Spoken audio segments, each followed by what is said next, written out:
Shalom sahabat Lexio Divina yang dikasihi Tuhan Yesus Kristus. Seri renungan All Prayer, Our Supreme Weapon, yang membantu kita mengenali bahwa doa adalah prioritas utama pertama bagi orang percaya, bahkan juga senjata ampuh di dalam menolong kita melawan setiap kuasa kegelapan setiap hari dalam kehidupan kita. Kita akan menutup episode ini dengan judul Berjaga-jagalah di dalam doamu. Efesus 6 ayat 18b. Dan berjaga-jagalah di dalam doamu itu dengan permohonan yang tak putus-putusnya untuk segala orang kudus. Dalam teks ini, Rasul Paulus memberikan cara berdoa di dalam roh dalam setiap waktu, yaitu berjaga-jaga di dalam doamu. Kalau kita berbicara mengenai berjaga-jaga, maka ini adalah tentang bertekun dalam menaikkan permohonan dan juga setiap doa syafaat kita sampai melihat doa itu dijawab oleh Tuhan. Berjaga-jaga dalam doa juga artinya menjadi tanggap, menjadi responsif terhadap setiap kesempatan yang Tuhan berikan kepada kita lewat kebutuhan-kebutuhan yang dinyatakan kepada kita untuk kita berdoa, untuk kita mendoakan orang lain, kebutuhan orang lain. Yesus dalam pengajarannya tentang doa, baik itu di perumpamaan doa Lukas 18 ayat 1-8, atau di dalam pengajaran khotbah di bukit, di mana dia juga menyinggung tentang doa di dalam Matius pasal yang ke-7 ayat 7. Semuanya ini diakhiri dengan kata bertekun, ketekunan. Dan ketika kita bertekun, berarti kita tidak menyerah. Kita akan terus-menerus meminta, terus-menerus mencari, terus-menerus mengetuk, sampai semua itu dibukakan, diberikan kepada kita. Dengan kata lain, bahwa ketekunan dalam doa itu kita lakukan sampai mencapai kemenangan. Apa itu kemenangannya? Satu, doa dijawab. Yang kedua, kita diubahkan menjadi serupa seperti Kristus. Itu kemenangan kita dalam doa. Dan bagaimana kita berjaga-jaga di dalam doa kita? Di sini dikatakan, dilanjutkan, dengan menaikkan permohonan yang tidak putus-putus untuk semua orang kudus. Memang kita dipanggil untuk mendoakan mereka yang belum mengenal Kristus, agar mereka bisa datang kepada pengenalan akan iman kepada Yesus Kristus, mereka menerima kasih karunia, pengampunan dosa, dan hidup yang kekal. Betul, kita berdoa untuk mereka. Tetapi Paulus juga mendorong agar setiap orang percaya, setiap gereja Tuhan, murid Kristus, berdoa bagi semua orang di dalam tubuh Kristus. Tidak peduli latar belakang denominasinya, gerejanya, organisasinya, kita dipanggil untuk berdoa dan berjaga-jaga bagi mereka. Bahkan Rasul Paulus sendiri membutuhkan doa-doa jemaat untuk dia bisa melaksanakan panggilan Allah yang dipercayakan kepadanya dengan efektif, yaitu untuk memberitakan Injil Yesus Kristus. Kita perlu mendoakan mereka-mereka yang ada di ladang-ladang misi, para utusan Injil yang pergi mengorbankan seluruh dirinya untuk ada dan melayani orang-orang yang belum pernah mendengar Injil sama sekali untuk waktu yang cukup lama.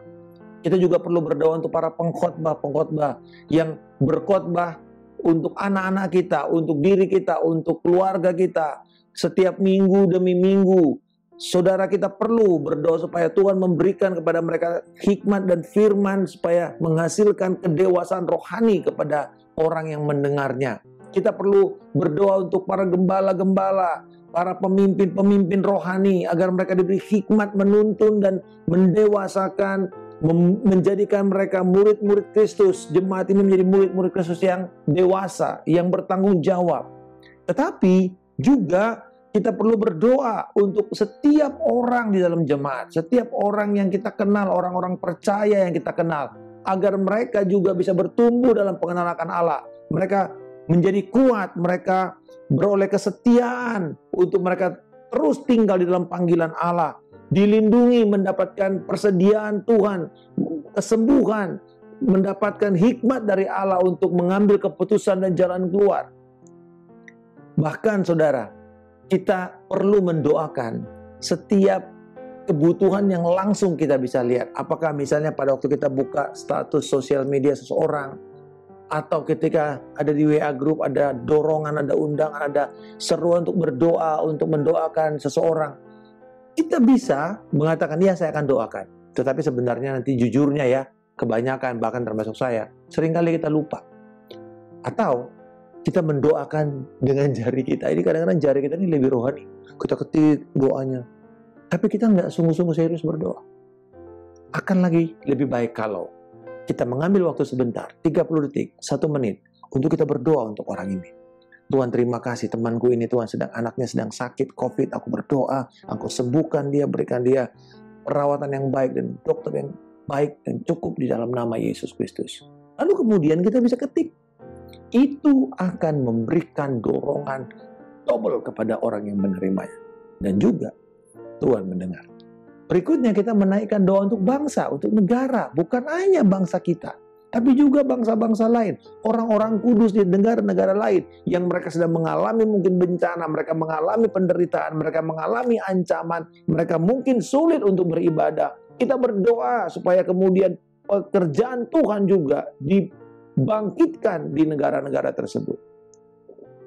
Dr. John Piper dalam bukunya Desiring God mengatakan, salah satu alasan banyak anak-anak Allah tidak memiliki kehidupan doa yang hebat bukan karena mereka tidak mau, tetapi mereka tidak pernah merencanakan dengan seksama.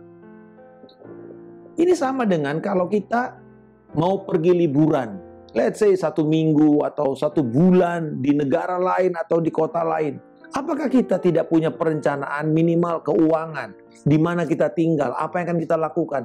Bila kita cuma sekedar pergi ke sana dan tidak punya perencanaan, hanya berharap go with the flow, ya tergantung mood, nanti lihat aja sampai di sana, we'll see. Maka bisa 1 bulan atau berapapun lamanya kita ada di sana, tidak menghasilkan kesan apa-apa, memori yang baik, karena tidak adanya perencanaan yang cukup baik. Demikian juga dengan berdoa. Kalau kita tidak menetapkan kapan, jam berapa, di mana, apa yang akan kita doakan, bersama dengan siapa, maka 1 hari bisa terlewatkan tanpa kita berdoa. Karena ada kecenderungan daripada tubuh kita ini atau kecenderungan alami manusia, bahwa kalau dia tidak diset, tidak ditetapkan, dia akan terus merosot, bahkan termasuk dalam kehidupan rohani. Dia akan merosot. Dia tidak akan pernah stabil atau naik kalau dia tidak dilakukan sesuatu. Demikian juga dengan kehidupan doa kita. Ingat ini, ada tantangan setiap hari yang harus kita tundukkan. Ada perlombaan iman yang setiap hari harus kita jalankan dan harus kita menangkan, harus kita selesaikan. Ada kehidupan rohani, perjalanan yang perlu kita tempuh, dan semua itu memerlukan doa kita. Maka ambillah waktu, tetapkan pada pagi hari untuk kita mengambil waktu, mungkin 15 menit, 20 menit, 1 jam, berdoa dan berdoa bersama-sama mungkin dengan jemaat secara virtual, dengan teman-teman, dengan komunitas, berdoa.